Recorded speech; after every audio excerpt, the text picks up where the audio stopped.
Install Android 12 on Poco X3 Pro via LineageOS 19.1.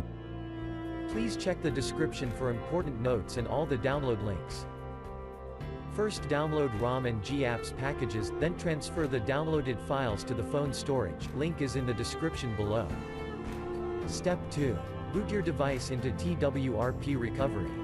Once in Twrp, click on Wipe, Advanced Wipe, and select the check boxes, as shown in the image, excluding internal storage. Step 4. Swipe the button to wipe the device. Step 5. Go back to the recovery main screen, and tap on the Install button. Step 6. Navigate to the storage, and select the ROM zip file. Step 7.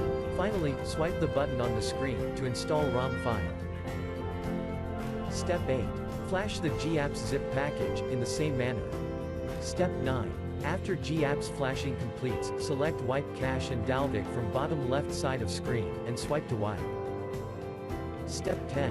When the flashing process is complete, hit Reboot System.